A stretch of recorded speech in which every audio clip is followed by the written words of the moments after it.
What's up? Welcome back. I'm John Stark from MacTheMovieGuy.com, if you're a blind film critic, and today we're going to talk about Daryl Dixon, Season 3, Episode 3. We are still in Spain. The rain in Spain stays mainly in the plain. Uh, so Daryl and Carol are still trying to get out. There was like the mention in the last episode. There's like another group. There's the group that they're with, but there's like another group, and we're reminded through the last time on Daryl Dixon at the beginning of the episode that they have to give up their daughters or something like that to the other people. So they expand upon that a little bit here because Carol has nothing better to do with her time. I don't know what's happening with Carol, but this is like the worst I've ever seen Carol or Melissa McBride do across all of The Walking Dead. She's I miss the original writers. I don't know who's writing for her, but fire them, please, immediately, because they feel like they're writing for Carol, but they've never seen the rest of The Walking Dead. I keep thinking about all of the amazing acting that Melissa McBride has done, and she's just sort of languidly just existing in this, like, just having conversations with people about, like, oh man, that's your life. She has this conversation with Daryl where she's like, what about, was a character like Ella or something like that? What about Ella? And Daryl goes, who the fuck is Ella? It's just like, it's just like, he can't be bothered. And yet Carol's like, well, I care about whatever this story is with these people we just met. And Daryl's trying to like rebuild the boat so they can sail across the Atlantic Ocean, which is utterly absurd.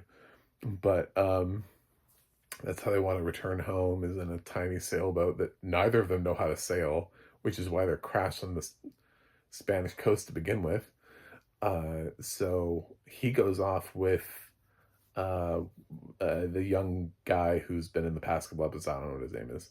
And they go to this remote, some semi-remote place where there's a captain. Turns out the captain's a woman. It's a lady. Didn't see that coming, did you? So, and she speaks English, which makes things easier since this show still doesn't have audio description. So I'm using my Duolingo Spanish at maximum capacity. There was one time where I think somebody asked for the chickens and the girls. It was like los pollos and los chicas. Los pollos y los chicas, and I heard, and I was like, the chicken and the girls? Okay. Like, I think they wanted more. Like, it was más los pollos y las chicas. And I was like, more chickens and girls? Okay. I have no idea what the context of that is, but cool. And Daryl keeps bringing up hot dogs, which is kind of an amazing thing when you think about the fact that they have hot dogs to begin with. We're worried about what hot dogs are made out of now. Uh, they have that joke about how the sausage gets made. Um, how are we making hot dogs in the zombie apocalypse? From what? From who? From where? Anyway, I mean, we did see that they had pigs, but wouldn't that just make it sausage? He keeps calling them hot dogs. I don't know. Maybe it's just an American thing. Who cares? Moving on.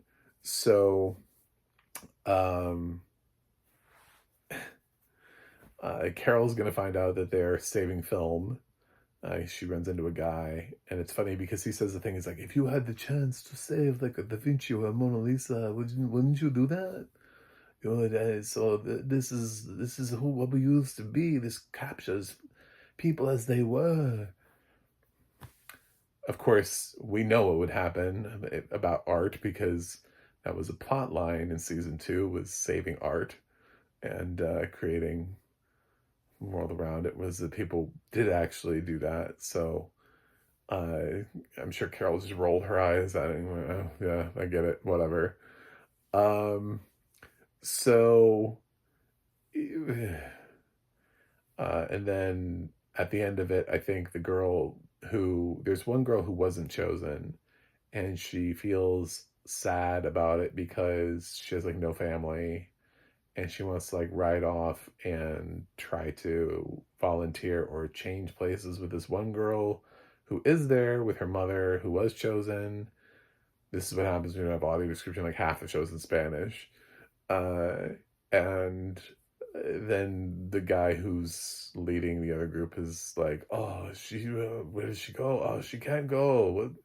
Well," and so, and Daryl has to fight off a zombie, which was good because I was like, "Is there gonna be a fucking zombie in this episode ever?" Uh, it's like one zombie and it comes out of the water. Like The Walking Dead is basically, they're like, I don't know, we don't even need makeup on zombies anymore. We don't really do the walker thing anymore. That's old hat. We just have a whole bunch of humans and they're just bad people now. Zombies are boring. This feels like the plot line of like the last Jurassic World movie where it's like the world has become bored with dinosaurs, so they start making hybrids. That's where like The Walking Dead is. It's like people are bored with zombies, so we just stopped including them. We're just moving on. I don't like season 3 of Daryl Dixon. Um, I I if you're gonna do it, then do fucking do something with it. But this feels like they're like, whoop, we're in Spain now. But why? Like what? But why? Because your boat crashed here? Like because your boat could have crashed anywhere. Like why here? You were in the UK and then you decided to come down to Spain. And I just don't understand that flex. I don't understand why we're in Spain. I don't understand this whole thing, is bonkers. The Daryl and Carol show.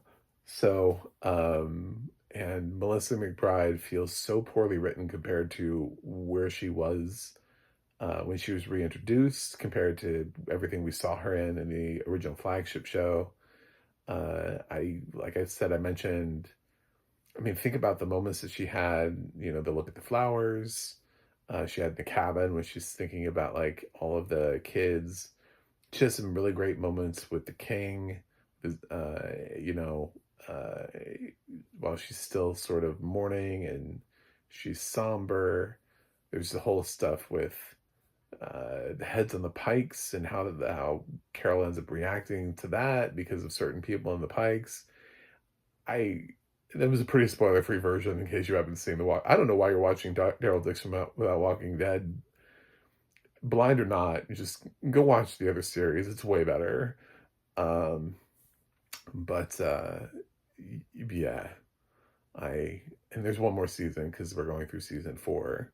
So I would love to see them end it, and maybe we can explore another character instead, who isn't ridiculously trapped in Europe. That would be fun. I like Dead City. Dead City is shaping up. They need to make Baby Glenn Herschel less obnoxious, but other than that, that show's fine. He's just such a twerp in that show. I shouldn't be rooting for Baby Glenn to be killed off, but I am. So, uh, Daryl Dixon, this is not going to get a fresh from me. Not only do I struggle with because of the lack of audio description accessibility, I actually just don't think this is a good season of Daryl Dixon. Like the first 2 seasons were kind of interesting and had some cool stuff. The first season, they were actually trying to set something up that felt real, that felt like that they were like, okay, we're going to build a show. And the second season, they came in and they were like, oh, we have to tear the show down now because Melissa McBride is willing to be here. So they just burned everything to the ground. And now there are no characters they've retained from the first 2 seasons, which is hilarious. So they've completely like rebooted the show, but now the reboot of Daryl Dixon as the Daryl and Carol show is actually worse than the previous season, which doesn't seem possible because how? So I kind of liked the England part better. I kind of wish we had stayed there. I like the fact that there weren't as many people there, that it was just the two of them and Stephen Merchant, and they were just in England, and maybe we could have explored that more. This is just nonsense down here, and I don't care about any of these characters. I care about them even less than the French people that I kept running into. Um, and I'm having a hard time figuring out what the story is. Daryl doesn't even seem to care. Daryl's just off like, well, these guys, I'm gonna go get a boat. He tries to steal a solar panel at one point. He's like, no, we're not staying here. What are you talking about? So he doesn't want to be in this show either. It's like, let me get out of here. So, yeah, this is, I don't know where the score would be. Um, I would think that Daryl Dixon, simply because I like The Walking Dead and it curves upward, that if I were to go back and do a tomato meter review of those seasons, they'd be close to fresh at least because it's Walking Dead, but I couldn't give it fresh. They'd be like in the 5.5 to 6 range because I do 6 and above. A 60 is fresh on tomato meter, so 6 and above for me is fresh. So it'd be like a 5.5 to a 6 range in there because I do inherently love all things Walking Dead, but the audio description just really fucks things up because I don't speak French fluently. Now I actually just don't like the show. So what are we looking at? Like a 4 to 5, somewhere in there?